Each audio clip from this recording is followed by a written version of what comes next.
Therapy Army. We've got to make sure we are en route, Therapy Army. We're about to get to you. Big up to everybody. Love and like. Smash a like on the video. Subscribe to the channel if you're not already subscribed, people. This is your Spurs Manchester United preview. If you guys can see me, man's on road. So big up to you guys. Love and light. Smash a like on the video. Like I said, subscribe to the channel if you're not already subscribed. And let's go, people. Let's go. Let's go, people. Let's go. Oh, my God. Somebody please come in here. Jarvis. Anybody seen Jarvis in there? Anybody seen Tom in there? In the chat? Tell them to come. Request to come on. And I'll get them up in a minute, people. I'm just on my way home. Cycling back to the gaff, to the studio, to basically get this live cracking. Big up, everybody. Love and light. This is a huge game. Manchester United versus Spurs. What you say? Fascinating game in so many ways, people. Fascinating game in so many fucking ways. Josh Rudder, that's in charge of Spurs. Is a fascinating manager, modern day manager, plays very much front foot football. That's what he's all about. He's all about the front foot football. And he's all about attack, attack, and attack.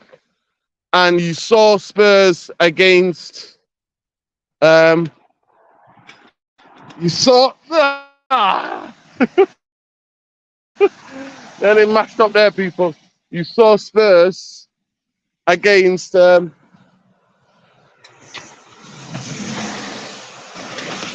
hey. Hold on a minute, people. Hold on a minute. You saw one-handed cyclists, people. This is how it goes sometimes.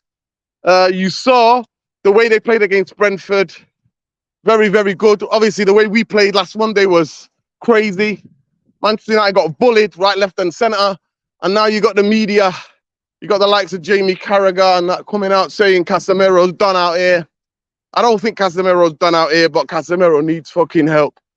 And the tactics at the moment, sometimes with the new tactics, with one player in that midfield, it takes time for everybody to adapt. But we're on a fucking journey. No, I don't want the electric ones, man. The whole reason why I cycled is because I've had so many knee injuries, people. I've had so many knee injuries. I don't want to drive and get put on and have a flipping a dad bod. That's the reason why I cycle, people. But big up with the traffic and everything. Manchester traffic, if you don't know, people. We're in the hood. Big up if you know, if you know. Where are we? Hotel Alexandra Park. Hey. Yeah, man, we're on that same journey, right? Somebody's coming in. Big up to Jarvis. The guests. Add to the stream. Hello. There you go. Hey, how are you doing? Oh, I'm alone. Okay. I see we have a lot of famous legends in the chat. I see, let's start here on the top because I'm not sure how long Big up, Jarvis. will be gone. Okay. Well, go on, Jarvis. Yeah, I'm just presenting people in the chat. Maybe you have done it. I haven't seen the first couple of minutes, but I see we have Stephanie Griffith in the chat. And yeah. Big up. Google this. Big up. We have Raymond Pierce. He say Bruno and Mount can't play together in midfield. attack Nuri. That's obvious, and Marcus is best out on the left wing. But Eric has my fate at the moment. Come on, England, and love heart, Man United.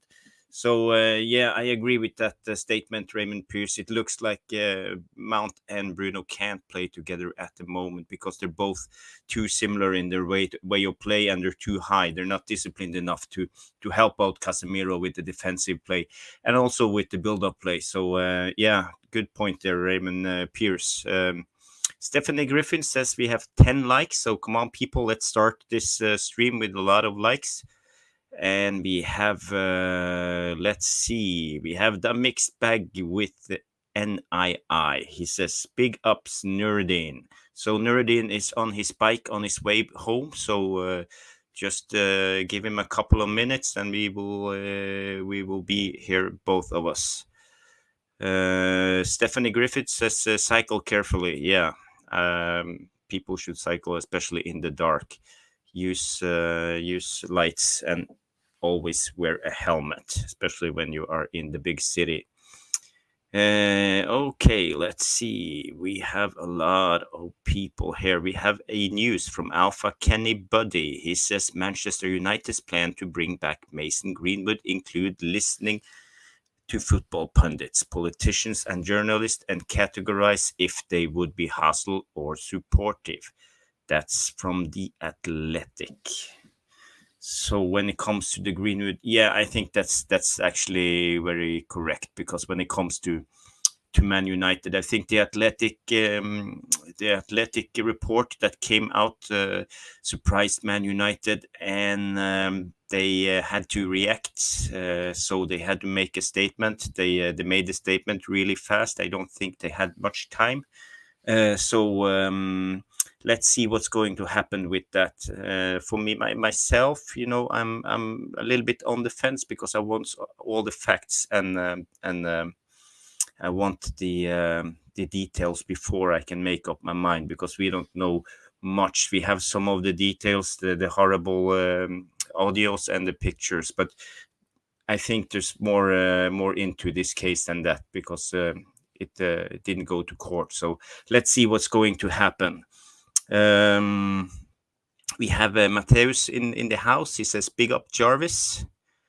And Red Dead United TV says Antony is gone. Not sure what you mean about that. Isn't Antony playing? Let's see. Yeah, there's probably a charge for Antony too. Stephanie Griffin, 31 likes. Okay, we are getting better. And we have the legend Alien Tenno. How are you, Alien Tenno? We said big up Jarvis and Tom and the chat. So hopefully Tom will come too. Raymond Pierce said, come on, Jarvis and Nora. Let's go down to the chat. You say... Google this says it doesn't matter whose fault it is. It's a matter of negative PR. And yeah, you are probably right. This will hurt the club. I saw a debate the other day, and they said that Roy Keane got fired from the club because he was negative to the club in an interview on Man United TV. So he got fired because of bad publicity. So this Greenwood thing is probably 10 times or 100 or 1,000 times worse when it comes to publicity. So I'm not sure how Man United is going to react on this. Let's see. Mateus said, people keep talking about Rashford's goals from last year and Bruno's assist, but even in games when they didn't either score or assist, they still average 3-4 out of 10.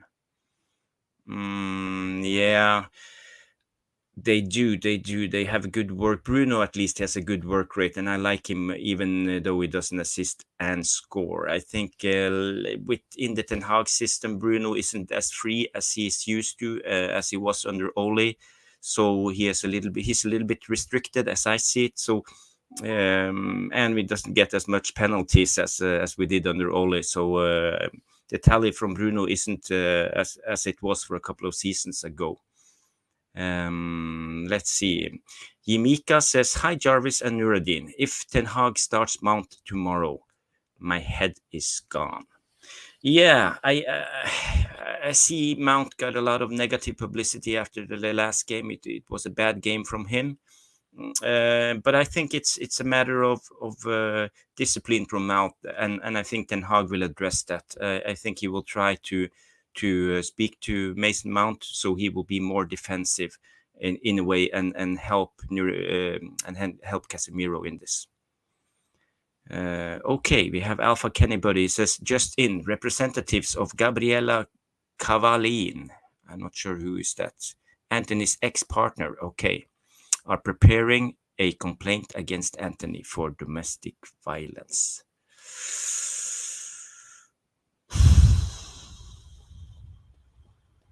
That's not good. This is not good.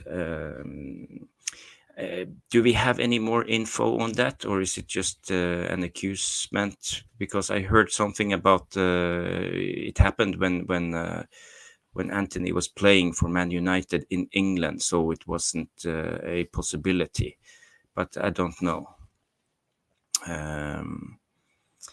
Let's see here. Mr. Ban says, is Manchester United changing Ten Hag's philosophy?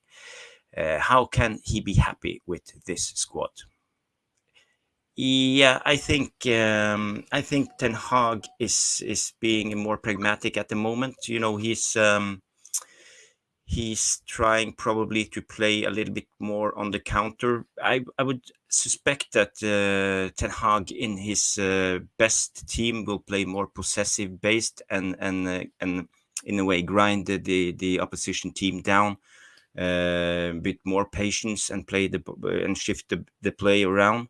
But now I think we play more direct because we don't have the players with the technical skills and the passing to play his style as I see it. So that's a good observation, Mr. Ban. Okay, here we have Nuruddin. Maybe he's setting up his studio.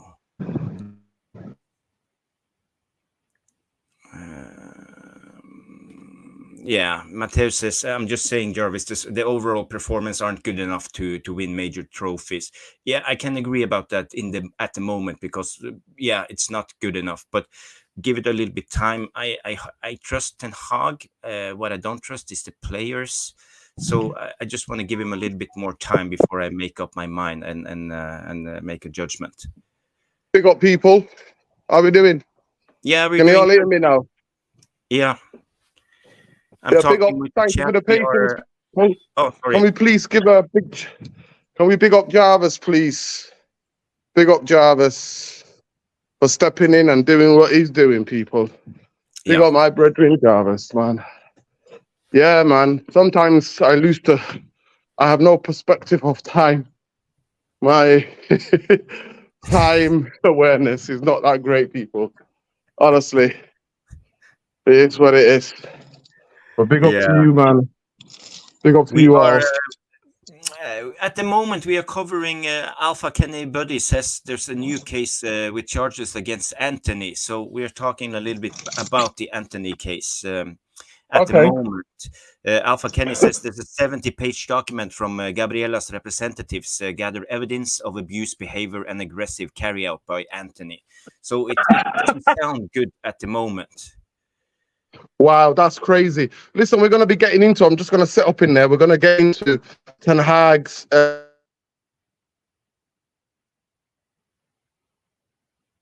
Yeah, just get home and set up your stuff, and I will keep going with the chat. So get your questions in for Jarvis, and I will try to answer as many as I can. Matteo says, totally agree with you, Jarvis. Thumbs up back to you. People, don't forget to hit the like while you're coming in, and please subscribe. Nuruddin's channel is trying to get up to 8,000 subscribers as we speak, and hopefully we can go to 10,000 subscribers before the end of the season. That would be great numbers. And I say Cooley Dehar says, big up always, Jarvis. Big up Cooley Dehar. Top Shiba says, thank you, Jarvis. Let's see. And more news from Alpha Kennybody. Thank you for all the breaking news. He says preparation for Mason Greenwood return also include a list of consultants, journalists, and politicians who indicate whether they would be for or against this reinstatement. Yeah, a lot of people want to have a say in this. Let's see here what we have. We say Raymond Pierce says Brian Robson, Captain Invisible. Invincible. Yeah, nice picture behind me. Yeah, as you can see here, I have one of my favorite United players of all time. So what's your favorite players of all time? Get them in the comments. I want to see, because mine was actually Brian Robson and Lee Sharp back in the days, if you remember them. Okay, a question from Mateus. Which players, okay, the chat is moving. Which players do you think are not good enough in possession and suit Ten Hag's style? Yeah, that's a good question, Mateus. It's complicated, but as I see it, to play the perfect Ten Hag style, let's be a little bit controversial. I don't think Bruno is the right man. He will do at the moment, but in time, I think he needs to be replaced for us to play, because he doesn't circulate the ball. He always try for the Hollywood pass, and it ruins our possession play, because it's like a game of chess. You have to have patience to play around your opposition. You play on one side, you drag them over, then you shift the play to the other side. You have created space, and then you start to attack. But we always try to attack on the first movement with Bruno. So for me, I think he will be one of the biggest impact players who probably have to leave for Ten Hag to succeed in a perfect way. We have Edge. He says if Mason Greenwood is returning, that means that the Glazers are staying. Well, I don't think the Glazers are staying. I have heard a lot, and I know a lot about this case. So for me, I think they will leave, but it's a matter of time, because they don't have the money. Everything is getting more expensive. The player wages, the salaries, and transfers, and at least the debt is rising. So at the moment, every quarter we are losing money as it stays. So the Glazers can't afford to stay. But who will come in? Is it the Qataris, or is it Sir Jim? I don't know, but I hope the Qataris come in. For me, they will be the best suited new owner, as I see it. Let's see here. Wendy Grant says Jarvis, Martial was on the bench versus Wolves. Can they play him for the first half, or is it better to bring him on in the last 20 minutes? Yeah, that's a good question, Wendy Grant. When it comes to Martial, I don't trust him. He could be injured during warm-up tomorrow if he's going to start, so we better keep him iced down on the bench and ready to come on for the last 20 minutes if we need a goal. If we don't need a goal, let him sit. We don't want to risk any injuries. That's my opinion when it comes to Martial. Is it just me? 43 says Lee Sharp with a heart. That's Jarvis. Sharp was an entertainer. He might be seen as average today. Yeah, that was the thing. I was young and I liked the entertainment that Lee Sharp gave. He was really, I always remembered when he scored, he did the Macarena. He ran to the corner flag with the Macarena style and celebrate. So yeah, Lee Sharp was one of the best entertainment in the United team. We have Jake L. He says, Jarvis, I'm a big fan of Nobby Styles. Yeah, Nobby Styles. That's way back. If you don't know who Nobby Styles is, you have to go back to YouTube, search him up. He played I think he even played in the 60s, but at least in the 70s. So it's really way back. Mateus says, football, Jarvis. Thank you, Mateus. It's good to hear. I'm glad. Keep the compliments going. And Stephanie Griffin says 51 likes. Okay, so Hello, we went people, from can you 10 hear me? to 31 Can you hear to me? 51. Yeah, I can hear you. Loud and clear, buddy. Can people hear me? 1 2 1 2 1 2. Can you hear me? Jarvis, can you hear me? Yeah, I can hear you. I hear you. I Yeah. can't hear you. Jarvis, do you want to go out and come back? Yeah. Yeah. People, can you hear me clearly? Can everybody hear me all right? Big up to everybody. Please let me know if you can hear me. Big up to Jarvis for holding the fort. It's a mad one, people. Welcome to United Real Therapy. Welcome to the Spurs Manchester United preview.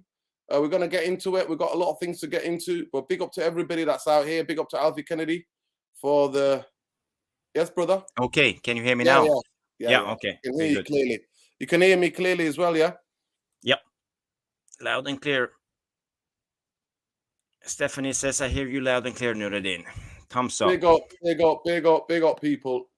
Love and light, people. Love and light. Jarvis.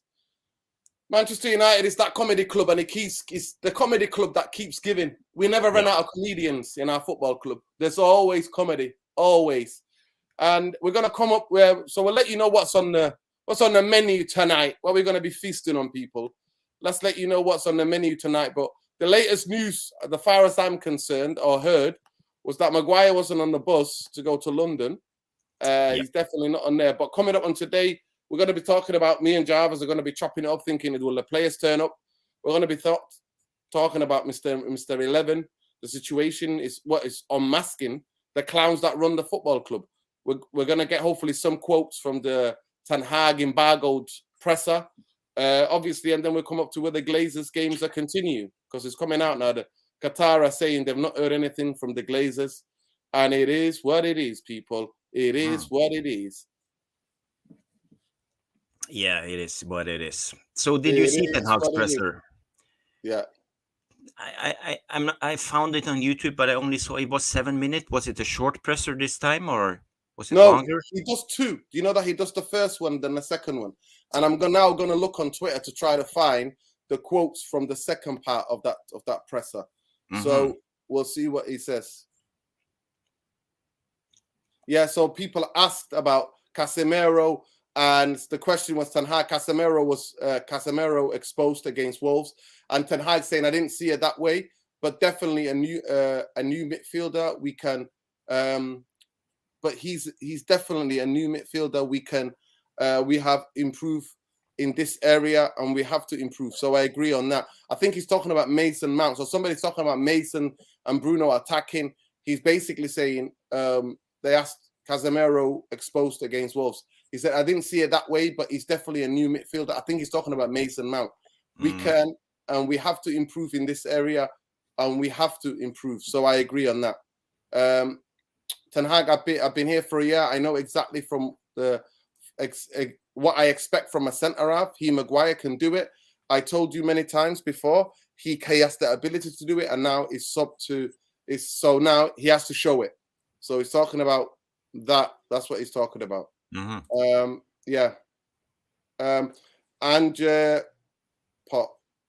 Poskoglu on Ten Hag. Yes, I have a very good opinion of him. I followed him since he was at Ajax. Before that, he built a great team there. You can see that he has had an impact on Manchester United, a club where it's difficult to have an impact since the departure of Sir Alex Ferguson. So that is our friend Tottenham manager Postecoglou. Yeah, Postecoglou. It's a tongue twister, but yeah, we will get it. Give us time. So yeah, so that's the stuff that's coming out of Ten Hag about Casemiro. That's the bit that we've seen that came out 14 minutes ago. But yeah, I'm gonna try to have a look at, see if anything else. But big up to the chat and big up to everybody else. Love and light. Big up everybody. Smash a like on your way in. 128 of you in here. Big up to Saeed TV for directing people here. But obviously I couldn't get here in time, so hopefully people will come. People are watching Harry Kane's first game. Any of you watch Harry Kane's first game? Did he score tonight? The Harry Kane, did he score? Obviously it was his debut for Bayern Munich in the Bundesliga tonight.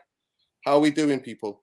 How did he do? I think he had an assist at least. That was the last report I got, but I haven't heard he scored a goal. But I have some breaking news here, Nuruddin, from Twitter with Florian Plettenberg. He's the Bayern Munich guru. who reports everything from Bayern. He says Yeah. that Pavard has decided that Bayern has decided that Pavard is staying. Wow.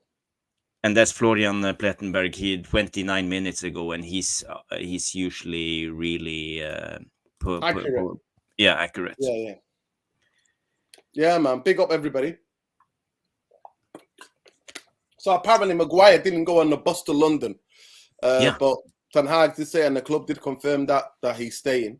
So it's going to be very interesting. Big up John A. John A says, in management, the state of a company is usually a reflection of who is at the top. Manchester United is a reflection of its owners. No plan, no goals, no proper personnel, etc.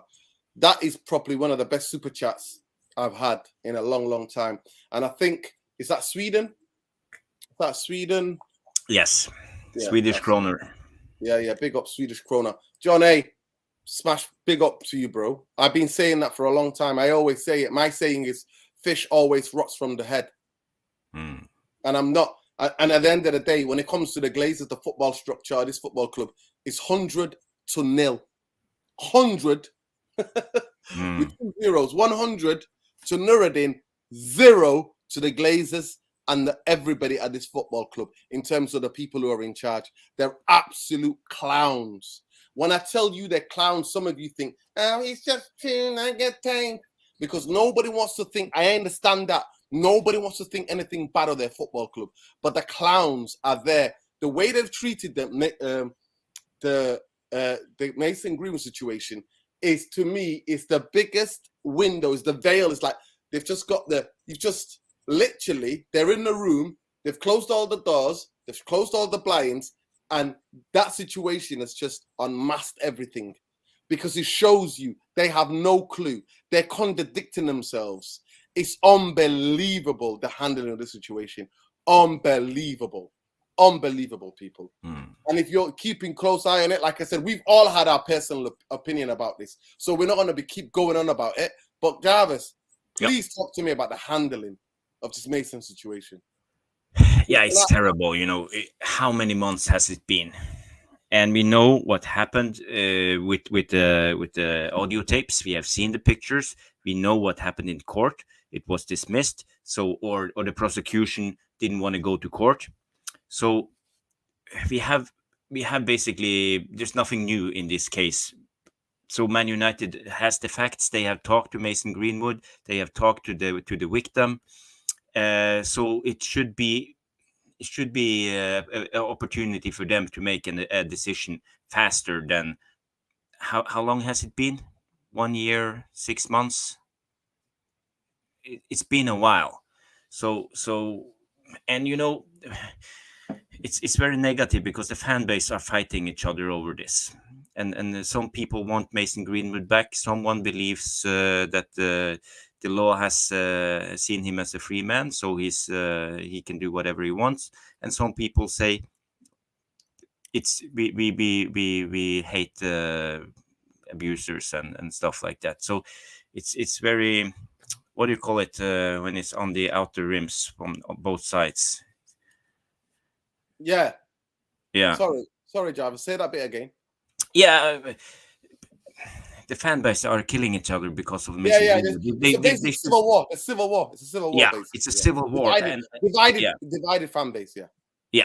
So basically, they should solve this and give us some sort of resolution. Yeah. Big up Alien Tenno. But I gotta admit, Nuruddin, send me a message on Twitter, Alien Tenno. Alien, if you're on Twitter, send me. Oh, have I got your number? I think I've got your number. 1 second. But yeah, send me a if you're on Twitter, send me a message on Twitter. Big up to everybody, love and light, man. Last season, he says, last season was a warm-up. Wolves was a warm-up. Ten Hag's gonna stun a lot of people. Big up Ryan Mitchell, backing his manager there. Listen, I'm not panicking yet. 100%. He knows he has to improve the style of play. I think the biggest thing for me, he has to drop Bruno a bit deeper. We have to keep the ball rotation. The thing that was very confusing, Jarvis, is the fact that Bruno against Everton, a lot of games last season, literally play that role where he kept the ball. He was alongside Casemiro in some games, or when Casemiro wasn't there, he played a deeper role, kept it ticking, played a playmaking role, and he did it. He did it with ease. You know, he did it, but it was against team who weren't pressing. That's a key. So he had like room and space to do his thing. What I don't like when Bruno is deep, because he's not press resistant in a way, so he will easily lose the ball. So it's a high risk game playing Bruno deeper in the field. So I like it, but I don't like it. Okay. No, 100%. Bruno is somebody that divides opinion game to game, because sometimes he could be so frustrating, and at times he's sublime. He's that type of player. For me, I don't have too much goes at players who are creating, because they give the ball away a lot, because they're trying things, they're instigating things. But I just think what you need to have with that player is have players who are superb on the ball, players who can win the ball back and give it to him again, and players who are really good on the ball. And we don't have that. I don't see Mason Mount as that guy. I just don't. Like I said, I'm going to give him 6-7 months to settle in, because he's not come from another country. So he shouldn't need a lot of time to settle in. But I'm going to give him the time that he needs. Yeah, but if you want to be a deep lying playmaker, you have to be press resistive. You have to be able to hold the ball under pressure, and that's where I think Bruno comes short. We need a type of player like Frankie de Jong. I'm not saying we need Frankie de Jong, but we need a type of player like him who can drop down and turn with the ball and move it forward. That's what we need. No, definitely.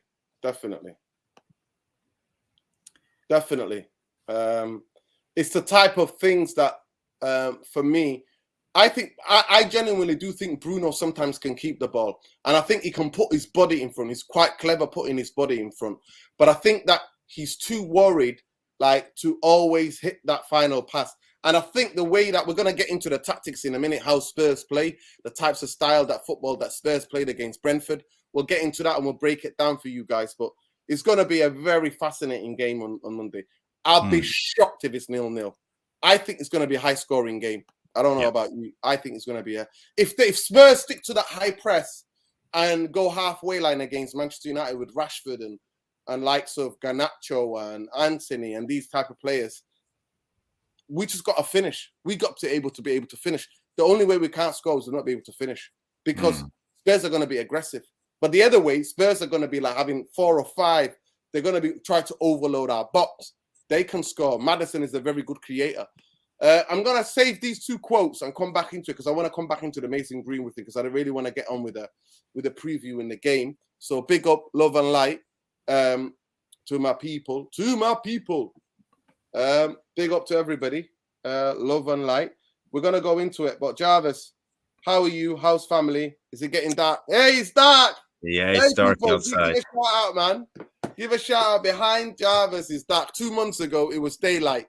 Absolute daylight. And now it's dark. So how long is it going to stay dark for now, Jarvis? Oh, I don't want to talk about it. It's depressing. But, you know, it is what it is. Morning and day are like that.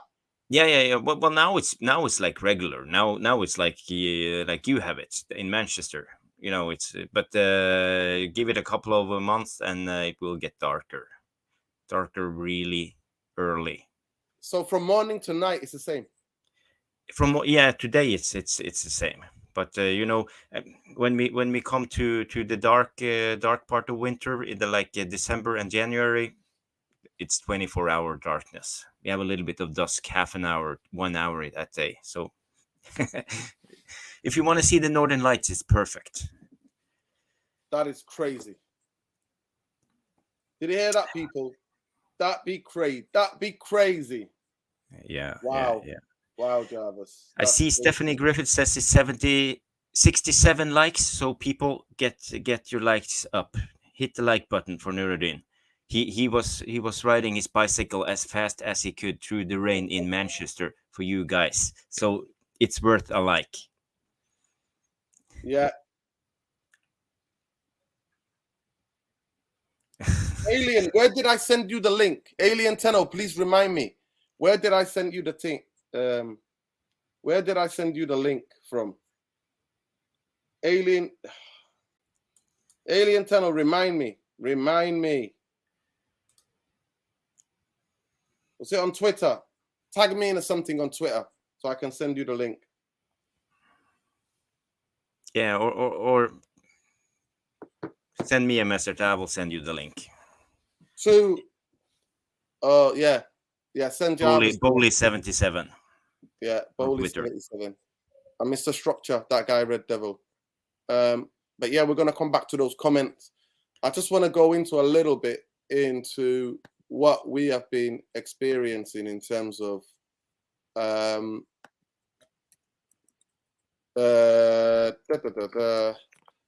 what the game, just a little bit about the history of Spurs, Manchester United. To be fair, the majority of us, they're hardly ever dull. And I'll be shocked if both managers change tactics. Yeah. Wow, that's another football breaking news. Paqueta investigated over potential betting breaches. He's moved to that's definitely going to be off. He's moved to Man City if he's getting investigated for that. Paqueta, the player from West Ham. Yeah, West Ham. Yeah. Yeah, it looks like the deal is off when it comes to City and West Ham, as the latest reports was. It's difficult. So and now with the betting allegations against Paqueta, how will this go? Maybe West Ham needs to buy McTominay and Maguire. Hey, Mick. Yeah, big up to our brother Mick.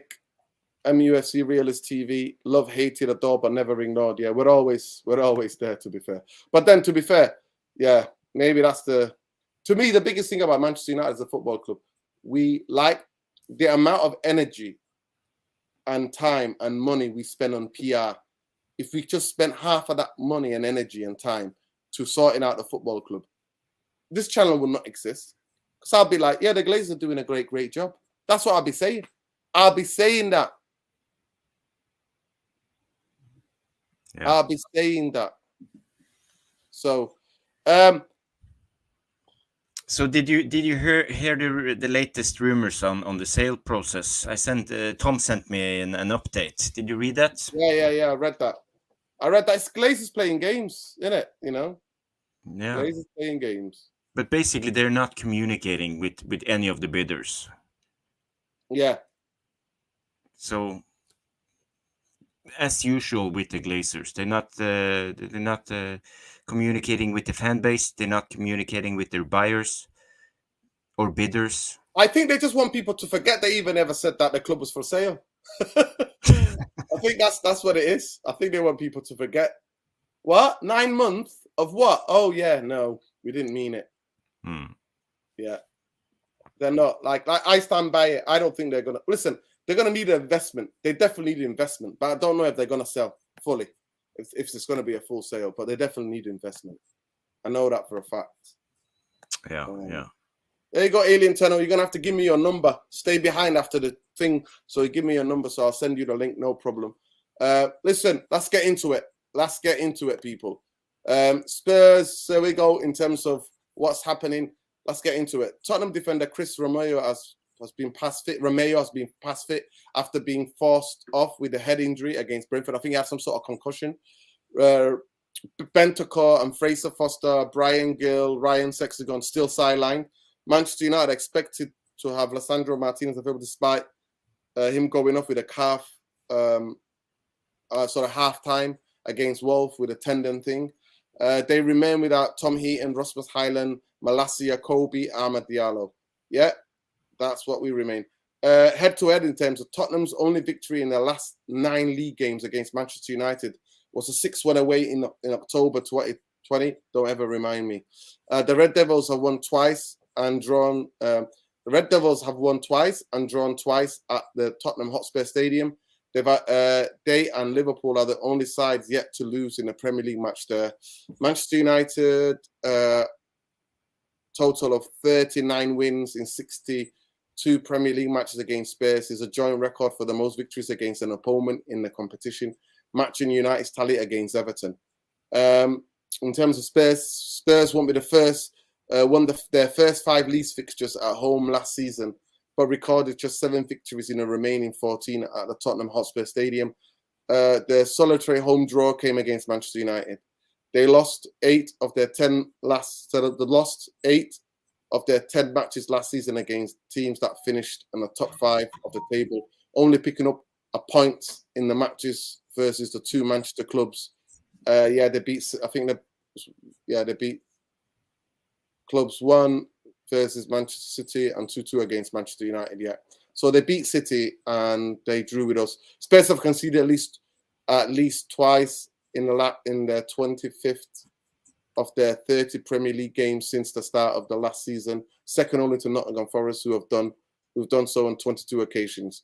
The team has begun their opening weekend at an average age of 25 and 65 days. Last season's starting lineup was on average 3rd oldest in top flight, aged 27 years and 65 days. Postecoglou was unbeaten in all 38 games of home league matches, was manager of Celtic, with his team scoring 113 goals in those games. Manchester United have won their opening Premier League away match. Manchester United have won their opening Premier League away match in just one of the last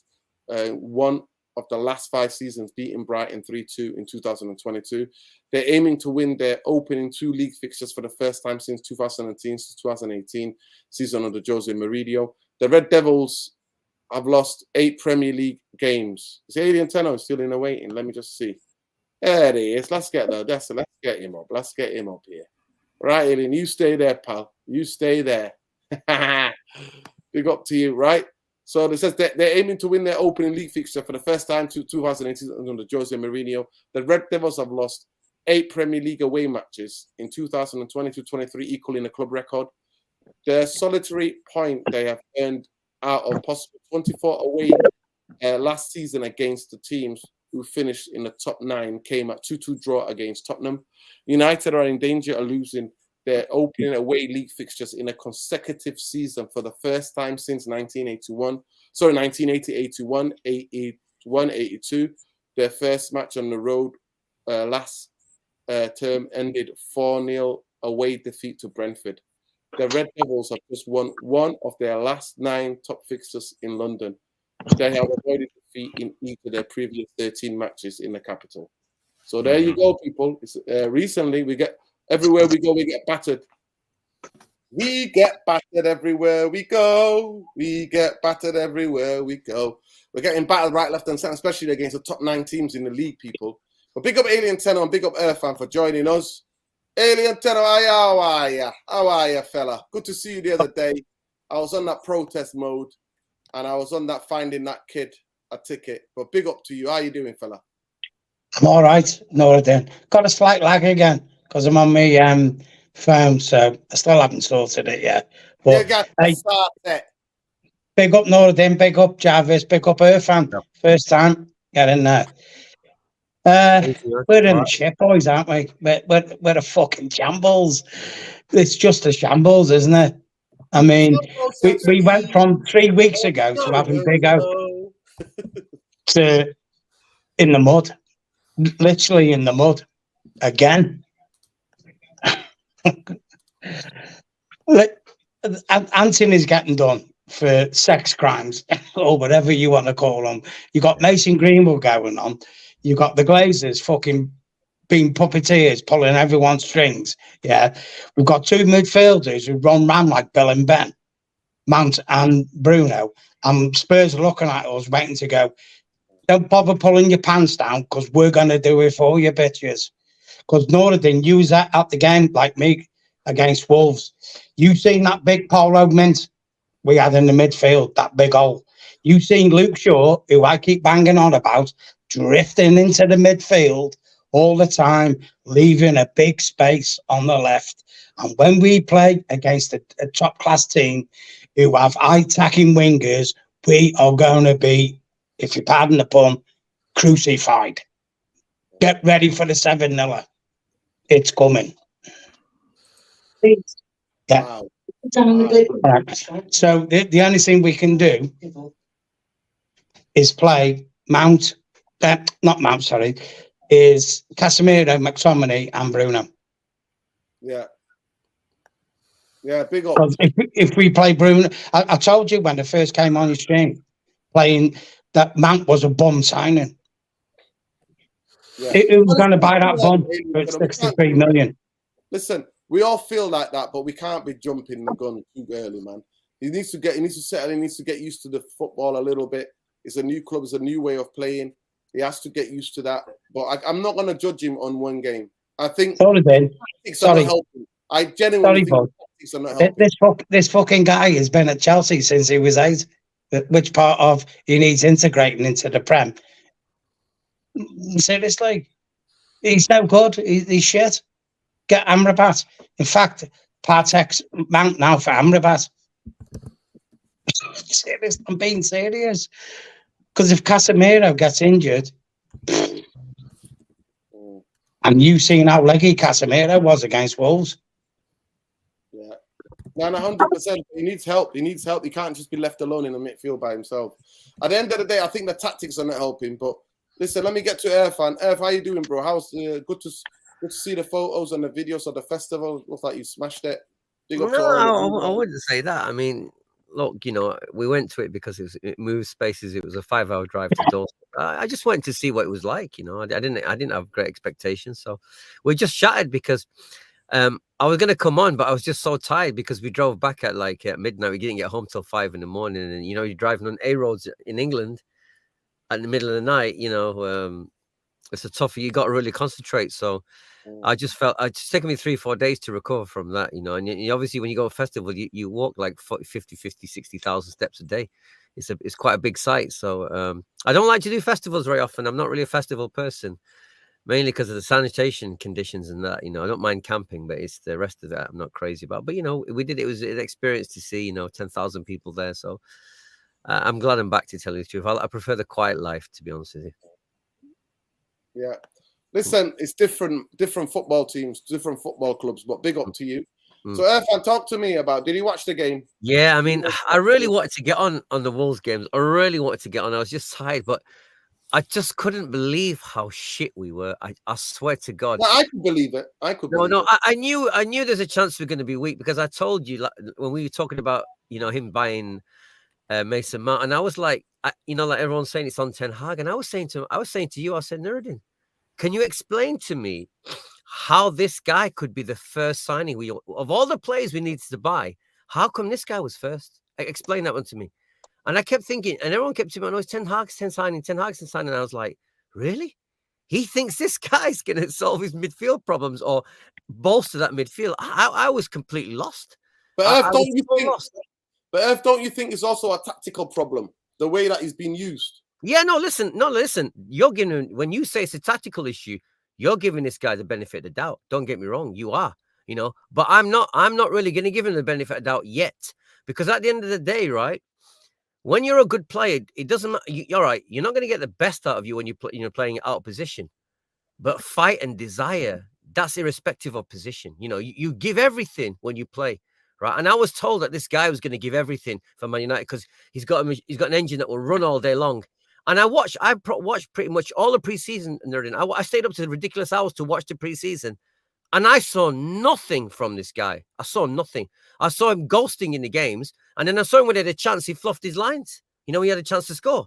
So I'm sorry to say, I'm on his back straight away. I really am on his back, and because I'm on his back, I'm on Ten Hag's back. Because to miss this looks like, to me, like a big fuck up. It really does. But I'm gonna be patient. I'm not gonna keep saying that. I'm gonna say it here now. But you're right, Nuruddin. You got to give him some time. You do have to give him some time. But it just stinks so badly at the moment getting this guy in. It really, really stinks to me. It doesn't. I can't see. I can't even see him if he ever, even though he's playing in the right position. I cannot see him doing it for United. But I would love to be wrong. I swear to God, I would love to be wrong about this guy. But watching him for Chelsea, watching him for England, I never got this guy. I never understood I mean, imagine if we had Maddison, Nuruddin. Imagine if we had Maddison. I would see it straight away. I would see people told me on Spaces that he can't press, he's not that great and all of that, and I'm like, okay. Yeah. He's effective. One thing, he's super creative. Very and effective. effective because he makes angles. He sees angles. He's a very neat, silky footballer, whether you like it or not. He is. Yeah, I yeah, don't yeah. see that in Mount. I just see a kid who runs. So Yeah. let's hope I'm wrong, right? But Nuruddin, the midfield, the way we got battered by their midfield, I can't remember last time we got battered by anyone's midfield who was what I call a low tier team. I can't remember. Nuruddin, I thought it was like men against boys at some point. The way the midfielders are running through again and again, and you know the mad thing is, I even asked one of my friends, one of my friends talking to me about the highlights. I said, listen, go and watch Sky's highlights of the game, and you will see out of the 5 minutes, you'll see 4.5 minutes of Wolves attacking Man United's goal, and that's in the 5-minute highlight of the game. So if you want a summary of how shit we were, just go and watch that 5 minutes on Sky. The little highlights that they do. I mean, I don't know if Ten Hag should have got them and banged their heads and say, "What the fuck are you lot doing? You know what is going on here?" But then you ask yourself, when you look at the formation, like, what they're doing, what the hell are they doing? You said it, Nuruddin. Someone has to sit with Casemiro, whether you like it or not. Someone has to be there with him. Has to be. You know, I don't get it. Like you said, shift Bruno back. He's done it in the games before. Shift him back until you work it out. But again, Nuruddin, I said it throughout the preseason. I said it in those games, those friendly. I said, we create jack shit. We're not a creating team. We don't create chances. So there you got what's he called?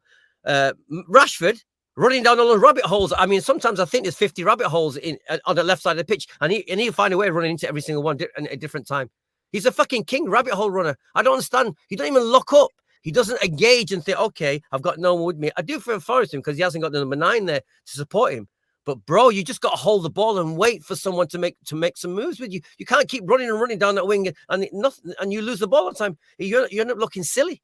So we're back to the Rashford of not last season, the season before when he was lost his confidence. We're back to that Rashford. That's what I see. You know, I said about Antony. Again, super wasteful. You said Nuruddin, give him a chance. You know, give him a chance. It's his first season in the Premier League. Give him a chance. I'm watching him this season. I'm like, what the fuck are you doing? What the hell are you doing? I'm watching this guy again. So when I say United have got problems, United have got big problems. And I wouldn't normally get so agitated after one game. But Nuruddin, this was so bad that it really worried me. It wasn't even a little bit bad. It was so bad.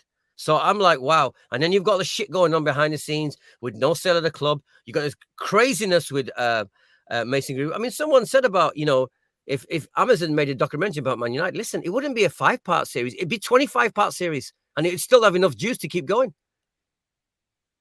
So, you know, sorry guys, I'm only here to be real about what I see in the club I've supported for 40 years. You know, I just don't get this at the moment. But we're in the mire, Nuruddin, and we're not out of the mire. We're still deep in the mire.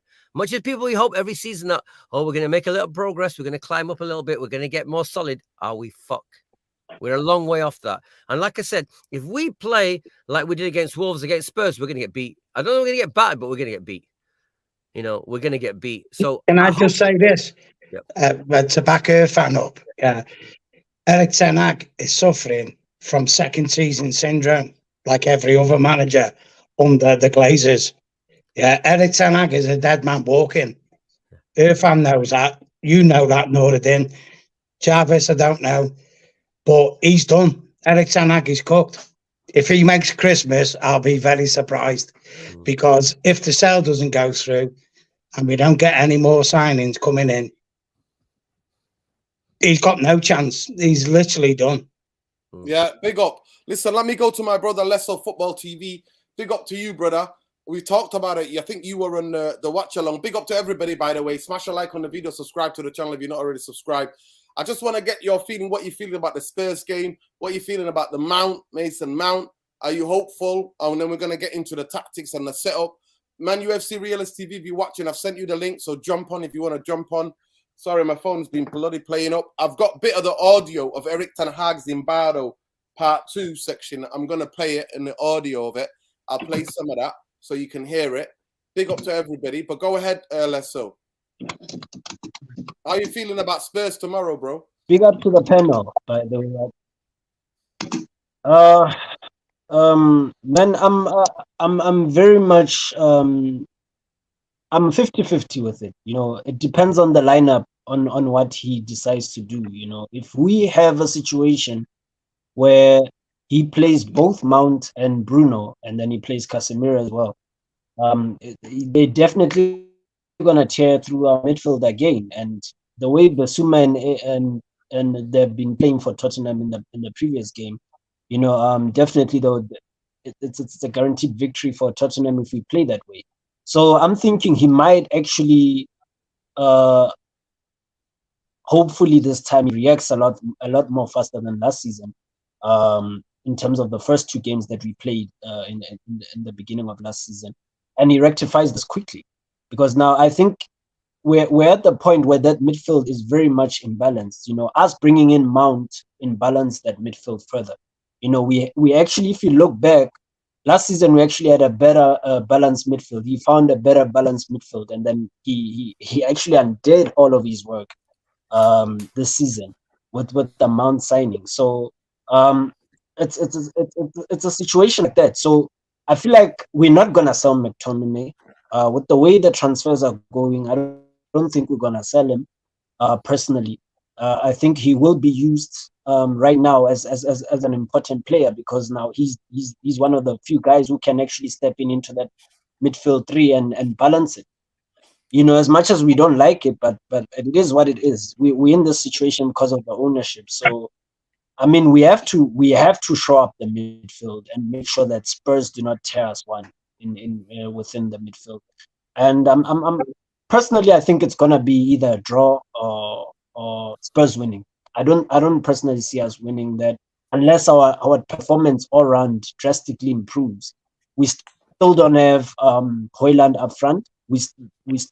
I don't know what he's gonna do with. Maybe he might play Sancho as a false nine in the first. I don't know.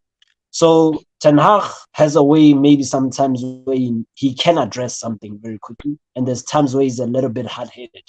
So it's kind of tricky in terms of the game or what he's gonna do, but it depends on what he's gonna do in terms of the result that we're gonna get. And in terms of the ownership, man, like I said, we need to I think they will sell.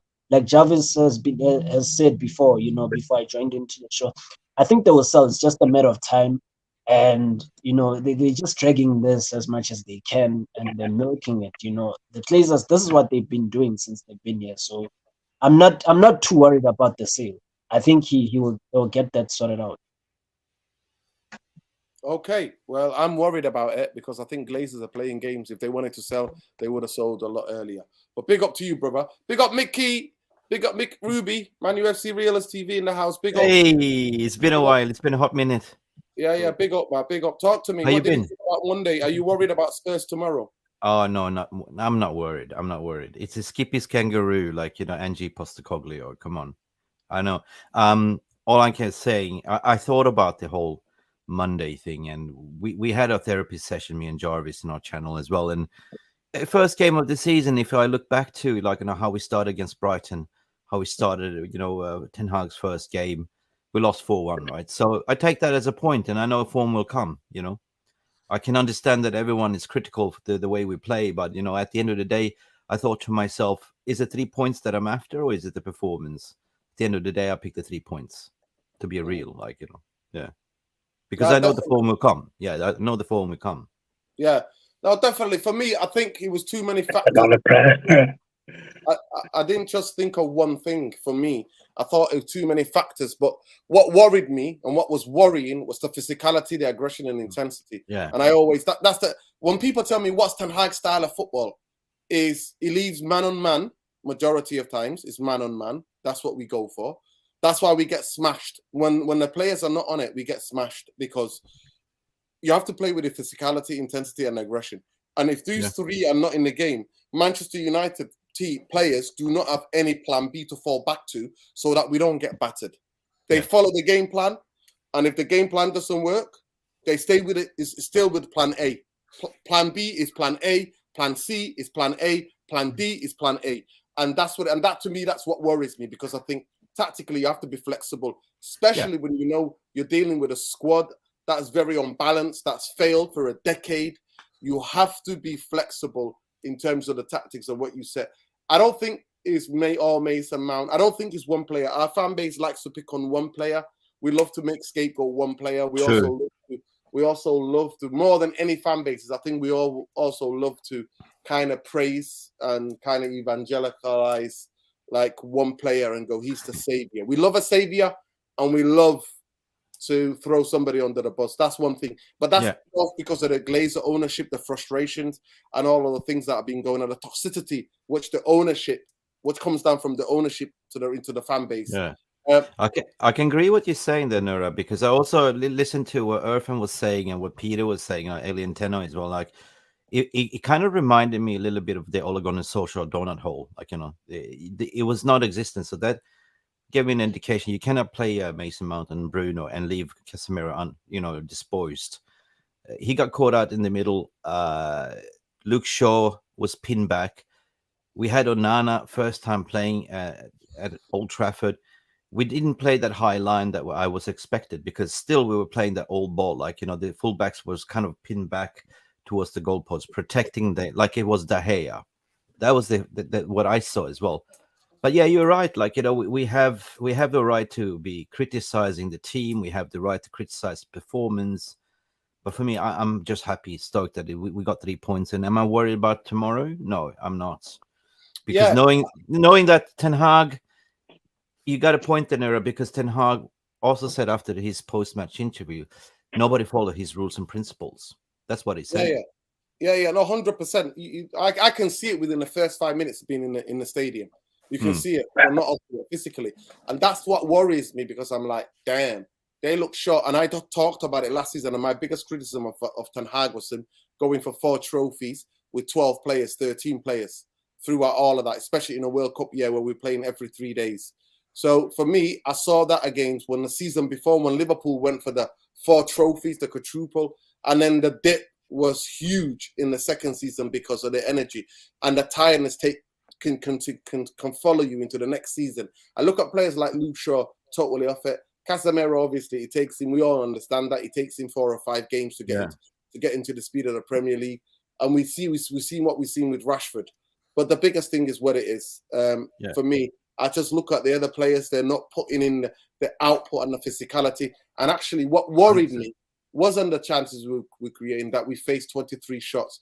That with the ball, we gave the ball away. I don't know how many times, 17 times I think they counted us, or however much it was. It was the literal physical one-on-one output that we were giving. And if that doesn't improve on Saturday, we're gonna get battered. If that doesn't improve, not the tactics. Forget the tactics. If the physical one-on-one, the duels, the individual do not improve, we're gonna get beat, and we're gonna get beat like by most teams. Because that is essential to the way Erik ten Hag wants to play. In terms of the way they played, I studied and I've done a bit of studying of the game. I found about altogether 60 minutes highlights, an hour highlights of Spurs versus Brentford. Obviously, Pastor Cogley likes very attacking. I mean, I read out the stat before. Celtic won all their games and they scored 115 or 113 goals at home. You know what I mean? That's his last season. Obviously, Celtic dominate and they're the biggest and best team. But the way that they did, the overloads they created, how aggressive they were on the press, the way they played halfway line football could play into Garnacho, Antony, Rashford's hands. Yeah. Right? That if we win the ball back, and to me, it can play into the hands, but will they score? That's the biggest problem. We're going to create chances, but can we connect the play in the last third, right? And actually put the ball at the back of the net. I don't think we're doing it.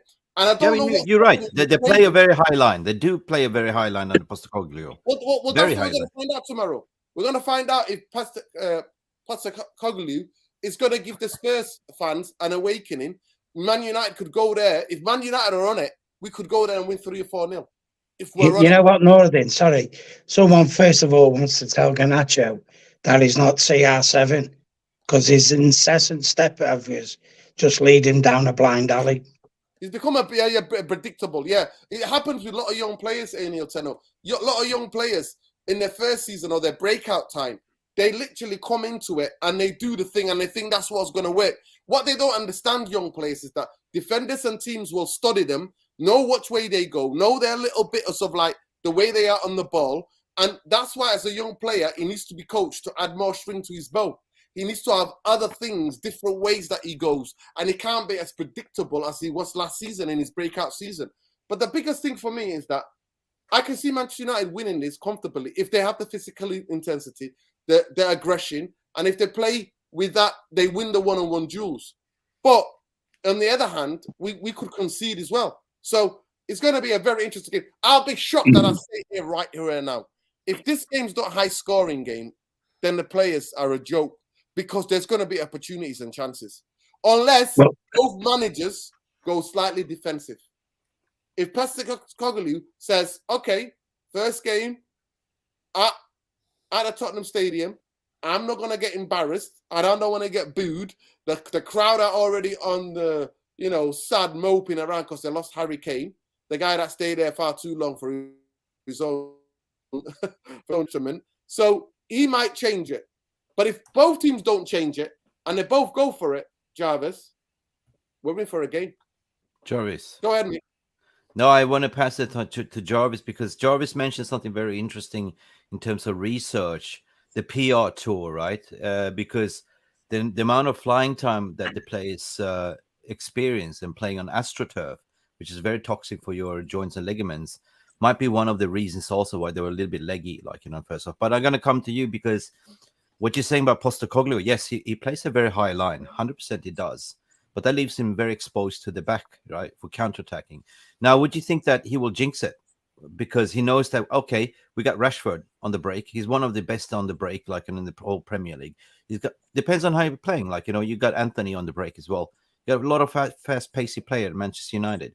Do you reckon he will play still his game high line? Take it to you, Jarvis. What do you reckon? Yeah, I've been thinking of this, what to expect in this game against Spurs. This year we have a new weapon, and that's Onana. He knows how to play out from the back.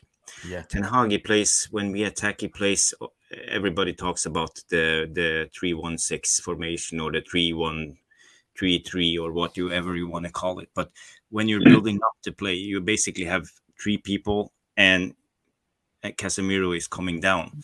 We didn't solve that really good against the Wolves because Casemiro, he didn't know what to do, and Wolves solved it really good because they man-marked Luke Shaw and took him out of the game, and they left Aaron Wan-Bissaka open.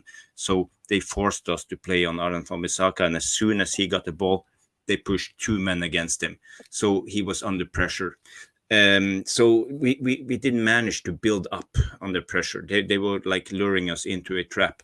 So that's why we had, as you said, Nuruddin, we had so many takeovers from Wolves, and they just ran against us. Against Spurs tomorrow, I want to see us play out from the back in a good way. I hope Ten Hag learns from this. I hope he can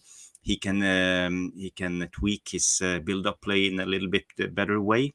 I want Mason Mount to come deeper and be a part of the build-up play, not the 3-1, but maybe the 3-2 build-up play. That will probably work better.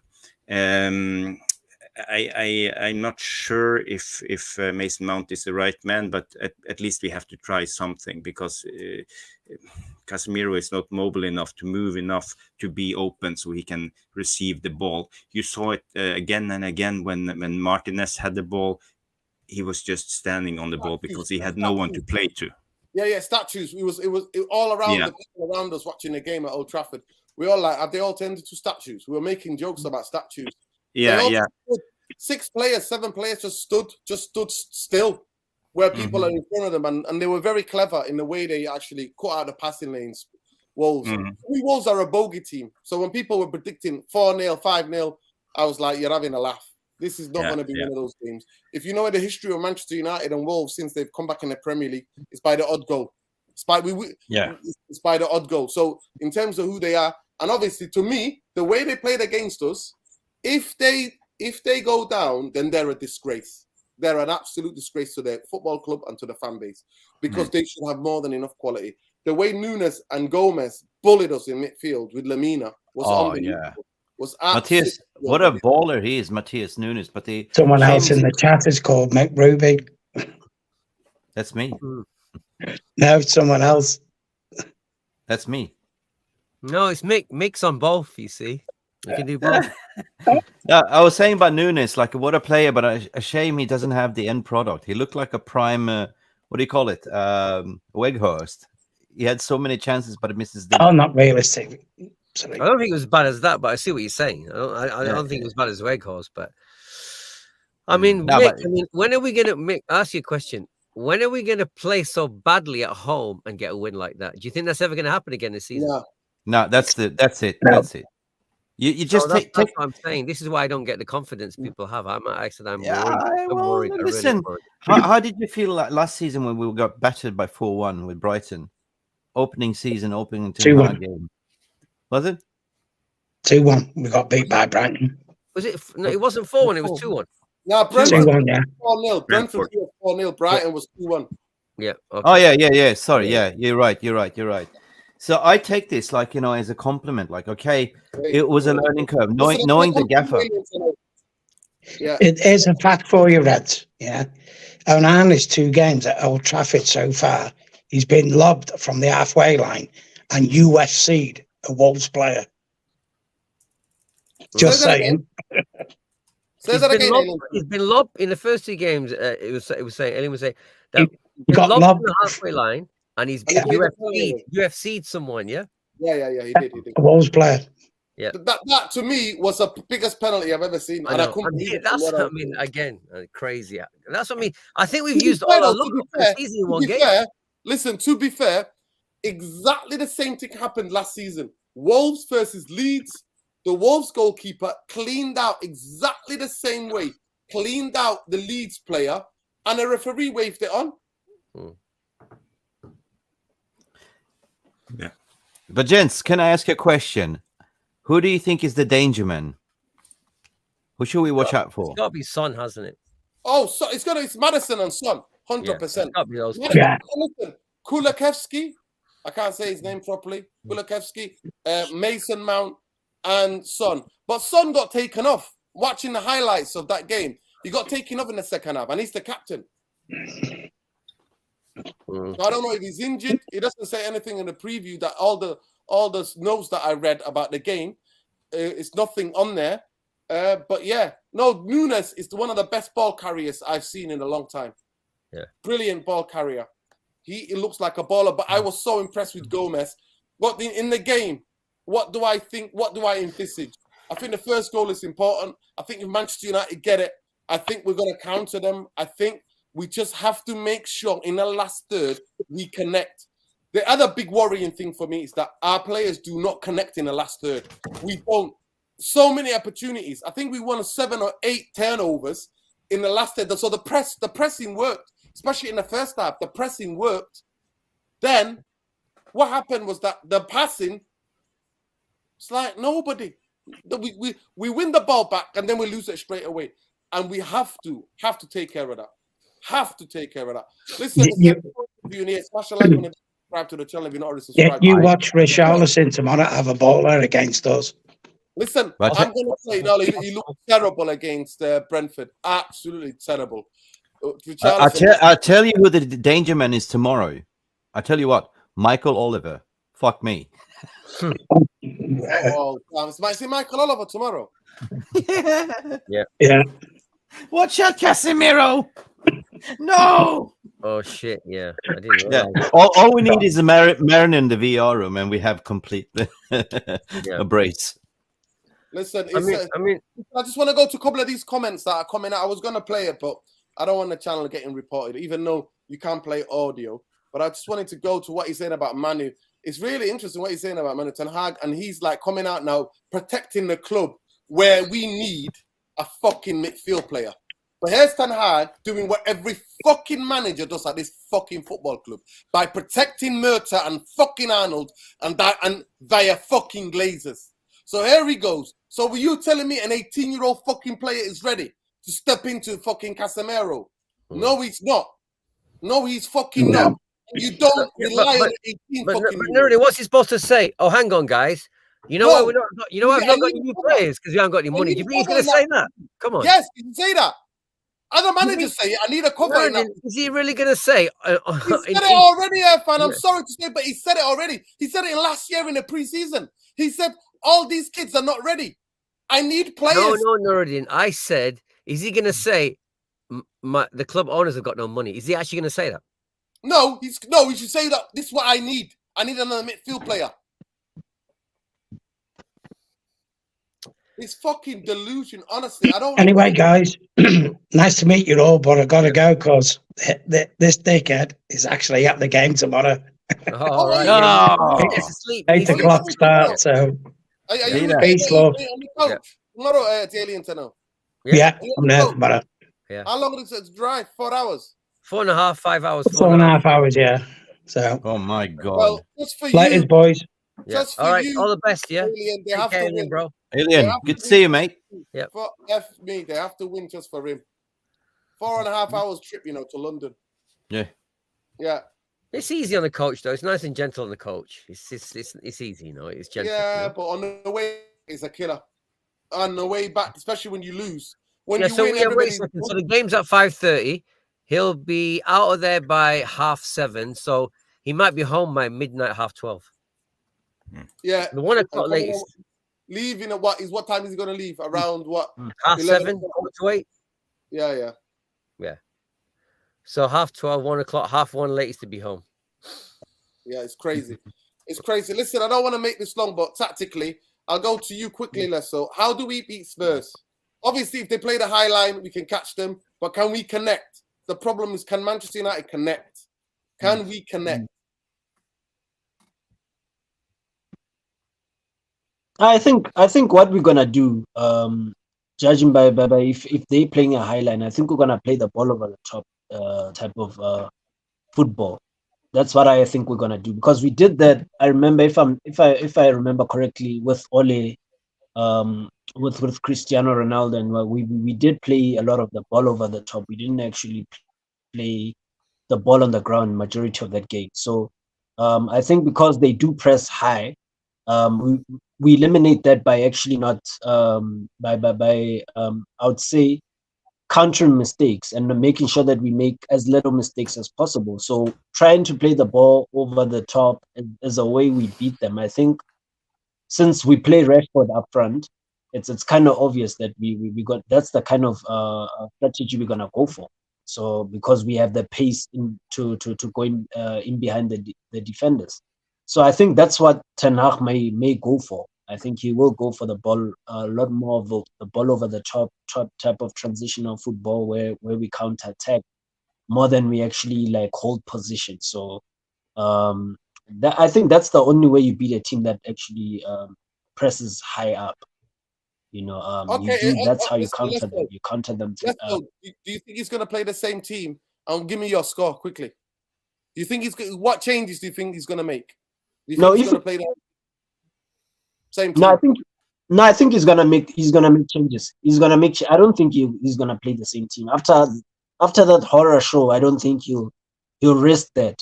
I think he's in his second season this season. I mean, so I think he will limit a lot of more mistakes that he has made. So I think he'll play. Basically, he will play. He'll switch a few players. I think the midfield will not consist of Bruno and Mount. It's not happening in this game. So I think maybe we may see Eriksen or McTominay coming into the midfield. That's really interesting. I think he's going to go with the same team, but then I could be wrong. You could be right. What's the score do you think is going to be? 2-2? You said a draw or a loss? No, I think we could nick it, or it could be a draw. If he does change the team a little bit, I think we have more of a chance of winning it. That's what I think. Cool. I think Sancho should start definitely instead of Garnacho. Yeah. Garnacho should come on. But then actually it could be that Garnacho should start because they're going to play the high line and then he could get in there. I'll go to you quickly, Irfan. Do you think he's going to change? I disagree with what you just said, Nurin. I disagree with that about Garnacho.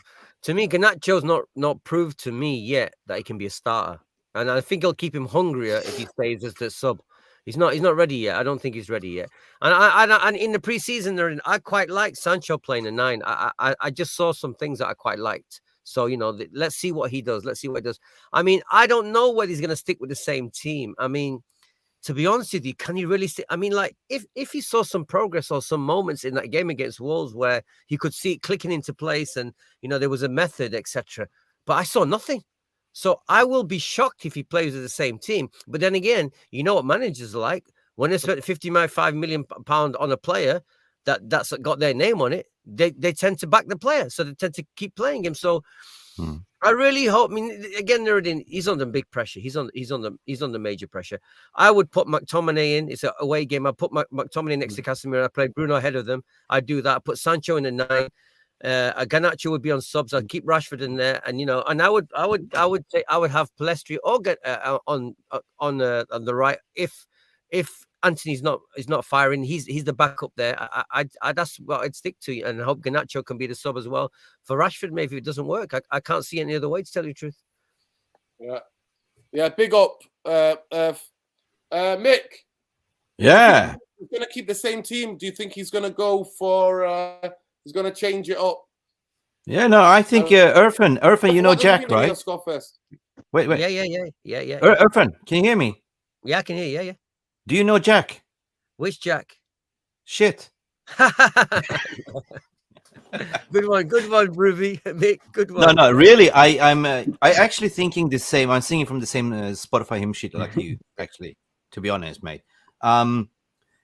I don't see any moments of that game from the first half that he will stick with the same team. If he does, he's very stubborn. I don't think that, I was thinking, and I was talking to you, Jarvis, as well, that we might see a shock that he might be putting in a Scott McTominay next to Casemiro and play Bruno as a number 10. I don't see a Garnacho playing as a starter. I think Rashford will go out on his natural position, and I think we will see a Sancho to come in as a false number 9, because that was the only positive from the first game. When Sancho came in, he made a difference. So that's exactly what I think. The back four stays the same. Maybe Scott McTominay comes in, and Sancho. That's it. That's the only team changes that I see. Score prediction for me: 3-1 Manchester United, high scoring. Okay, interesting. Efan, what was your score? Oh wow! I mean, Mick, 3-1. Shout! I would love to. Can you pass over some of this confidence to me? I'd love to have this confidence. Yeah. What's your address? I'm gonna go 1-1. I'm gonna go 1-1. Okay. I think it's gonna be a high scoring draw. If it's gonna be a draw, but yeah, Jarvis, you think he's gonna make changes? And what do you think? What's your hang on? Before you ask, Jarvis, can I just say, about the Kobe thing? I mean, I wanted to say something about that because he did look like a baller in that game. But, anyone can look. I mean, we know he's got a potential. And he looked good in that game before he got injured. And I watched that freak injury happen. And it's a shame because I think Ten Hag is going to start using him more and more in that position because he's got a great head and he's got the pass. But it's such a shame that we've lost a skillful ball player in that role. And this is why we're on the back foot. So it would be interesting to see when he comes back and see how we cope when he comes back. But it is Nuruddin. He's 18 and it's too early. He can't be playing lots. He got to play 15 minutes here, 10 minutes here. He's got to be 20 minutes. So that's the only. I just hope he comes back from injury quick. But we do have a player there. But it's going to be interesting how thing uses him. I'm genuinely sorry. I'm not taking it from Eric Ten Hag, this fucking football club, these owners to fucking now say Manu is the fucking guy. No. Fuck that shit. He's a fucking young player. We're not putting it all on him. We're not. They need to go and sign a midfield player. Of course they do. Of course they do. But they got the running already. Who are they going to sell? That's who they're going. That's what they need to do. That's what they need to do. But Jarvis, go ahead. Yeah, for me tomorrow, there's two things. The one is the build-up play. We need to figure out how to build up in the correct way. And we got to get players to understand how to build up. For example, last game, Luke Shaw didn't understand what to do. Exactly. There were 3 people. He was marked. Pinned back. And he was pinned back, but he had a lot of space on his left side because he was going in centrally, but he didn't understand when to move. So it's about the build-up play with the defense and the midfield, and of course it's about Mount disciplined and to operate within 15 yards of Casemiro. So we will free up Bruno and we will see a much better Casemiro. So if we get those two things working, I think we actually could beat Spurs tomorrow. I think there will be a lot of goals, and they will attack us, and we will attack them. We will see a lot of chances. But I think I saw someone mention in the chat that that Emerson Royal likes to go high, so that's on Rashford's side. So if Rashford starts on the left, it will be plenty of space for Rashford to run into. So that will be one of the key elements for tomorrow's game. My prediction for tomorrow, I think there will be goals. I have predicted we will win 2-1. Goal from Bruno on a penalty and a header from Casemiro. Oh, fascinating. How about Rashford? Jarvis, can you also, while you're there, tell me the lottery numbers as well, please? Yeah. Well, it's my prediction. I'm not Nostradamus, but I try. Yeah, I'm expecting to see Bruno play a deeper role tomorrow. I'm expecting to see that, one, to try to get away from Basuma, because Basuma is physically imposing, and I think he could sit on him. So he needs to drop in deep. I think if Eriksen doesn't start, Bruno has to start. If Mount is going to start, Bruno has to drop closer to Casemiro. We've seen him do that to get the ball of defenders where, obviously, he's not as press resistant as we like it, but he can put his body in front and buy fouls. That's one thing Bruno's good at. So I expect him to drop a bit deeper, especially if they're pushing a high line. I can't see Bruno trying to be up there all the time. I can see that. I think Mount, Casemiro, and Bruno looked really bad because of this 3-1-6 thing that Erik ten Hag's doing. I don't think it's on the players. I think it's also the system. He has to tweak his system, and I think he's going to do that tomorrow. I hope and pray he does that tomorrow. I think if we score the first game, we win this game. I think it could be 2-1. Could be 2-1 or 2-2 or 3-2. That's what it could be. But what if Mason Mount scores? Yeah. That's what I said. He could score. That's what I'm saying to him. Mason Mount can score. He can score. I'm not saying that he can't score, and I'm not actually. I didn't want him, but I'm actually defending the fact that he needs to be given a chance, and he can't go off one game. 7 months, 6 months. You can ask me what's happening with Mason Mount, because it's not like I usually give players who come from another country, from another league. I give them time. But players who are born and part of this culture, part of this country, I'm going to give him 7 to 6 months and see what he does. Wow, but the that's idea a long time there, isn't it? Not even 3 months. To tell us, give him a lot. Like Erik ten Hag and the club are trying to tell us Manu's the fucking guy. Get the fuck out of here with that talk, man. I'm not here for that talk. I'm not accepting that. Manchester United need to go and sign a defensive midfielder, somebody who's good on the ball, who's composed on the ball, a player that can take the ball off the foot of the any of the fullbacks or the centre halves or the goalkeeper, can turn, who's press resistant, who can connect the players up the park and up the pitch. That's what Manchester United need. Incoming. That player we need to go and get, right? That player, Sophie Amrabat. He wants Amrabat. to Incoming. Yeah. Incoming. Yeah, just wait for it. Manchester United, so they need to go and do that. And we also need a centre half. I don't care what anybody tells me. Does anybody else know the reason why Maguire's not traveling? Does anybody know why? He got told off. Obviously, Ten Hag is doing his bit. They try to fuck with him. Honest to God, sorry for swearing, man. But obviously, it's the agent that's cock blocking the whole deal to telling Harry Maguire not to move, to extort for money, asking for 15 million or 9 million in difference. Basically, the clubs had the agreement in between each other. Everything was aligned and perfect. It was only Steven Beck that blocked it, to be honest to God. So this is the Ten Hag saying, well, you're not going to play then, mate. What you going to do about it? I'm not going to fucking play you. You want to play that game? You want to play rough? Say hello to my little friend. That's what's going on. It's games. It's leverage games. Well, that'll be interesting because that's a bold move from Ten Hag if he wants to get him out, force him out. Oh, he got Cristiano Ronaldo out of the door, didn't he? No, that's a Cristiano Ronaldo. I was going to leave anyway. Cristiano Ronaldo has been threatening to do that interview for a long time. People forget, even before, you know what I mean? Ten Hag got there, really. He was threatening to have the interview. He said it to Gary Neville, even asked him, what are you doing? What's this interview coming? He was always going to exit out of the football club, and the way he was leaving. When you walk out of the football club, you try to leave. That's what you're doing. You're trying to leave. And I think Manchester United will try to get money for him. If he wanted to move another club, that's the only difference. I will ask people in the chat, do you reckon he will actually stay, or do you think there's 2 weeks left of the window? Do you think it's going to be sorted? Because there's no way. I mean, if he was booed before, I'm against booing and all that stuff. But now, after all this, after being all this statement to say I don't need to prove myself, I'm sure people are going to boo more now. To be honest, honest to God, right? To be fair to him, on Monday night, people were cheering him. Yeah. The singing section were clapping him and singing Harry Maguire songs. So we'll see. At the end of the day, we'll see. For me, the biggest thing is, how much more millions do you fucking need? Like us mere mortals, could never envisage that fucking. The club are offering him to pay him off by 7 million.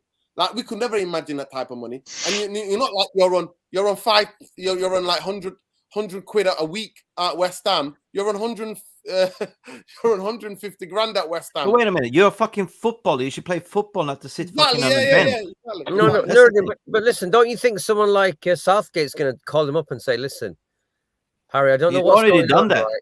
He's already done that. Yeah, so that's what I'm saying. That's what I would imagine. Somebody who respects, because his career is only hanging by the thread that Southgate gives him when he picks him for England. It's only hanging by. That's got nothing else left. Yeah, right. Listen, but at the end of the day, I'm amazed that somebody will not have said to him. Listen, look, can I just say something, guys? Listen, everything you're saying is rational. Everything you're saying is reasonable. This is fucking Manchester United Football Club, which is a fucking clown show from top to bottom. Where this is a clownish football. No, but he's a clown too. He's a clown too. Yeah, wait. How can he be a clown if Manchester United say "fuck off"? We're not going to pay you. We're not going to fucking pay you. He's going to take them to court. He's going to take Manchester United to court. And he has that because Manchester United were dumb enough to give him 7-year fucking contract for that wages. But how's it work, Nuruddin? How's it work if you're sold, Nuruddin? How does it work? Harry Maguire, in a court of law, shows his contract on his phone. There it is, people. No, but we need to know how it works, Nuruddin. We don't know how the contracts work. How's the contract work? No leg to stand. Yeah, but what the manager can do, say, okay, I'm not going to play you. No, well, I don't. You're going to be another Phil Jones sitting on the bench. Is that what you want to do? And that means your career is destroyed. Listen, to me, the biggest thing what you do, you've got a week. Make him train with the kids. If Manchester United have got cojones, if they also think they're a football club and they've got cojones, I want to see Harry Maguire next week playing with the kids, training with the kids. That's what I want to see. Because that's what real football clubs do. But that's what we do. But it's not that Ten Hag rates him. If Ten Hag rated him, he only started him 9-11 times last season. It's not going to be a miss. For Ten Hag, it's going to be, whatever. I'll put you on the bench. If you don't want to leave, train with the kids. I'm telling you, I can even see the Southgate spinning this. He rested. He's fresh. I'm telling you. I am telling you, the Southgate is absolutely going to be saying, but hey, Harry's fresh. He's not played. Get out of here. I'm telling you. Listen, Nuruddin. I'm telling you, they're going to spin this. Nuruddin, Southgate needs to be his agent. That's what I would do. I'd employ Southgate as my agent. That's what I would do. Do not underestimate. Play nothing and play. Clownery that is England. And listen, this is Ole Gunnar Southgate. He will spin it as well. I'm telling you. He will come out with, he's had a lot of long rest and he's quite fresh and we need him. And he even said it. He even said it a couple of months ago on the British radio. He said, him and Stones have got a fantastic understanding. No. That was a funny means, thing. Mate, whether you play or not. Yeah, Matt Judge, the clown, gave him the contract. 100% he did. Listen, it's not like Richard Arnold wasn't there any bit close by as well. He's there as well. He's part of that. I'm sorry. To me, there are 3 clowns at Manchester United. One of them still running the club. If Manchester United was a serious football club, Richard Arnold, Matt Judge, Ed Woodward would have gone. And by the way, people, watch out for the new book by Ed Woodward, by the way. Ed Woodward, the clown, is bringing the book out. We'll do a show. What's it going to? We'll do a special show for him trying to repair his so-called reputation. Who's writing it? Neil Ashton, that's writing it. That's all I want to know. Oh, yeah. Neil Ashton's spinning the place there, yeah. Big up to everybody. I just want to see my football team play better, and I want to see my football team win. That's all I want. That's all I'm asking. But the fact that now Antony is in hot bother It's just, it shows you the mark of a football club is by the owners. The owners direct the football club, have a perspective, have a vision, and the way it's going to go. The clowns ain't going anywhere by the way I see it. The games that they're playing are the games that they're playing. So we thought we had a problem with Mr. 11. Now it looks like Antony could be a problem. So it is what it is. And then I've just seen breaking news. Paqueta is being investigated for betting. So that means Man City, I bet put money on it, are not going to buy him. That deal is going to collapse. Jake K says a structure, any academy players to look out for. Well, for me, the one that I really like, and I saw a bit of him in pre-season, but I've been impressed with him in the youth team, is Daniel Cobb. I really rate that kid. I think he's a brilliant modern midfield player. He's got the tenacity, the energy, the physicality. He's got it all. And he's got one thing, he's composed on the effing ball. Oh, my God. I agree with it. He's so comfortable on that football. Honestly, like beyond these years, honestly. So he needs to go and play football. That's what he needs to be done. They don't need to dilly-dally with him. He needs to go out, play in the championship, play maybe for someone like send him with Carrick, send him to Ipswich, send him to somebody who's connected to United, where he's going to play. Two more players I would like to add on. The Norwegian Aaron Hansen, what's his name? Hansen Oren. Oh, Aaron Hansen is brilliant. He's a baller, like low center gravity. But also, I was super impressed in the preseason with Alvaro Fernandez, the left back. I thought it was mint. By the way, apparently United are selling him for 7 million. They're saying. What? That's the rumors around here. That's the rumors around here. What? But what's going on with Malacia? Is he injured still? Serious. Yeah, Malacia is injured. Yeah, he came into the preseason injured. Okay. Yeah. So Listen, we'll have a call in tomorrow for the match. After the match, we're doing a show similar time. We'll have a bit of a call in for fans to hear from whatever happens. Alicia is now Stephanie Griffin. Alicia changed their name to Stephanie Griffin now. That's Alicia. So big up to Alicia. Alicia is gone and became Stephanie. Big up Stephanie. Windy says Montana, because West Ham is going to pay him less so he can negotiate that United pay the difference. But he wants more than the difference. He wants 15 million payout. 15 million. The gore of the guy, Apparently Manchester United offered him 6 million or 7 million, something like that. And he's like, nah, I want triple that shit. Triple that to get me out. Listen, big up to everybody. Smash a like on your way out. Subscribe to the channel if you're not already subscribed. Here you get it. You get it raw and it's red and it's always real. So big up to everybody. We had our first podcast on yesterday. So if you know any Liverpool fans who make content, let them know. They can jump on and we'll bin the team. But we're big up to Nura Beats. Take out Nura Beats Football Analysis on YouTube and follow him on Nura Beats social media. He's the brother that does the thumbnails and everything else. We did our first show yesterday. It was called Red Rivals Talk. And it was very interesting. Talking about Liverpool, getting a bit more insight into our enemy. Our nearest and our biggest rival, biggest football rival, which is Liverpool. So that was interesting. If you've not watched that, go and check that content out, people. And big up to you, love and light. Last comment.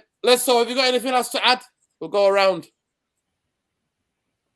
Yeah, I can start. Okay. I agree with personally, to Dan Gore. Oh, sorry. I thought you said Jarvis. Go ahead, Lesso. And then we'll come to you, Jarvis. Yeah. You'll have the last word of the show, Jarvis, like you always do. Go ahead, Lesso.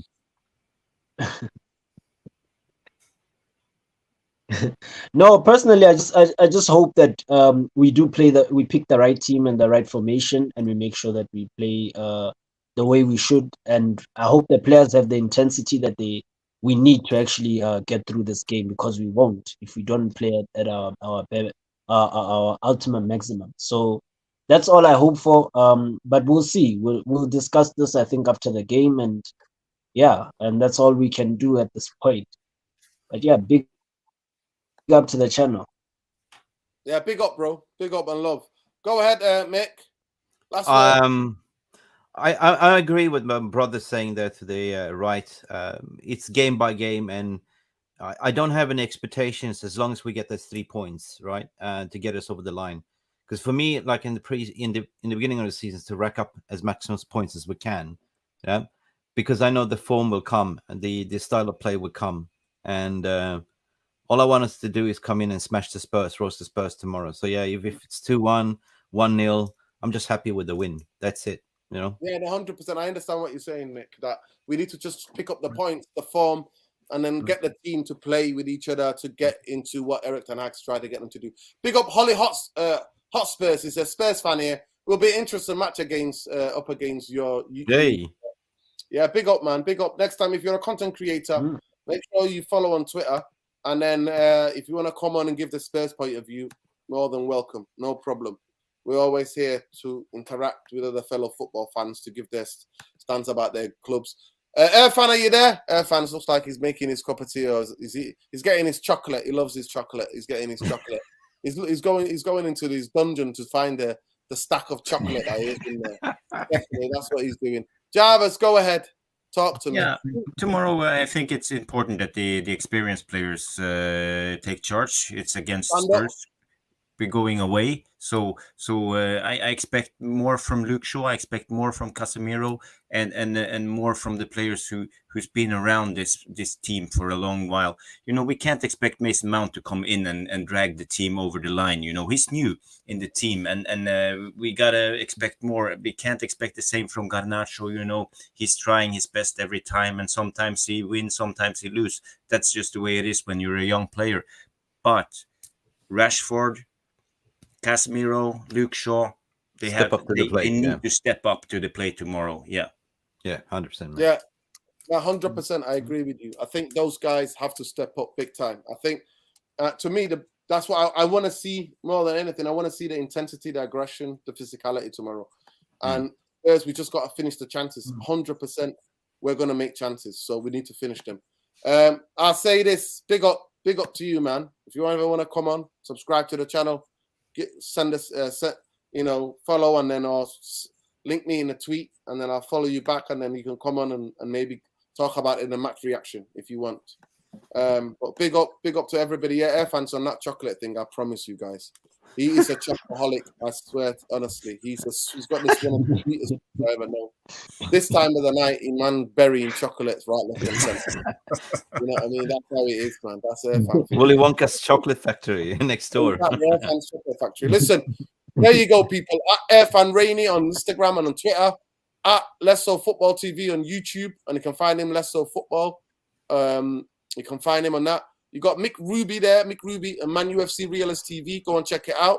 I watched Alfredo getting exclusives there. The guy that has actually been the #1 journalist when it comes to Manchester United transfer this summer. I was actually chatting to him right now, to be honest. There you go. That's Mickey's boy. Go and check that interview and go and check this channel. Channel's on his way to over 20K. So go and support people. Jarvis is also on there. On the Man UFC Realist TV. So go and check out Jarvis Cocker at Bowley77. And yeah, this is where we're at, people. Yeah. Let's hope it's an entertaining game. Let's hope Manchester United come out on the right side with the right results. And hopefully I had the Swedish Rumble on today, if you missed it. Do you know Swedish Rumble on Twitter? Yeah, go ahead. Yeah, no, he was on today. He's never done podcasting before, but what you seen on Twitter, he does these long tweets about finances. Brilliant. I had him on. Yeah. He's a very, he's a lawyer. He's a lawyer, business lawyer. Yeah. But he also educates the fan base. He's one of those. Yeah, he does. Yeah, 100%. That the Glazers have nowhere to go, nowhere to hide. They're absolute muppets. But they are hiding, and they think they've got a place to go. But it's all gonna come to a head, people. It will all come to a head. But big up to everybody. And we'll see you tomorrow night. Win, lose, or draw. Vultures out, Glazers out, Bankers out. Eric Ten Hag and the team, you got to show up tomorrow because you didn't show against Wolverhampton. We were lucky to get the 3 points. We were lucky to escape with a decision. I agree with Mick. It's going to be the VAR tomorrow because they always like to even it up. So the VAR and the referee, Michael Oliver. Those two need to keep an eye on because in the referee's minds, because everybody has a meltdown and says, Manchester United, we're giving a free man there. They didn't get it. Yeah. Everybody does the baby, does literally that, cries like a baby. So then, psychologically, these referees, if there's something that's even 50-50 or they're going to give a card and do whatever they're going to do. So That's the biggest thing we need to worry about. And I agree with you there, mate, honestly. Because honestly, the way that everybody's going on, and by the way, you can go and find that footage if you think I'm lying. Wolves versus Leeds last season, Wolves goalkeeper did exactly the same. No penalty. So it is what it is. But big up everybody, love and light. Vultures out, Glazers out, Bankers out. And we'll see you. Not following for this toxic positivity, not falling for this murder madness. Manchester United needed 5 players. 5 players to go into that team. And he's got 3. One of them is injured. It is what it is. 2 more weeks left. 2 more weeks left. Let's hope you're right, mate. Big up, love and light, people. We'll see you for the match reaction tomorrow. Peace. Come on, United. Come on.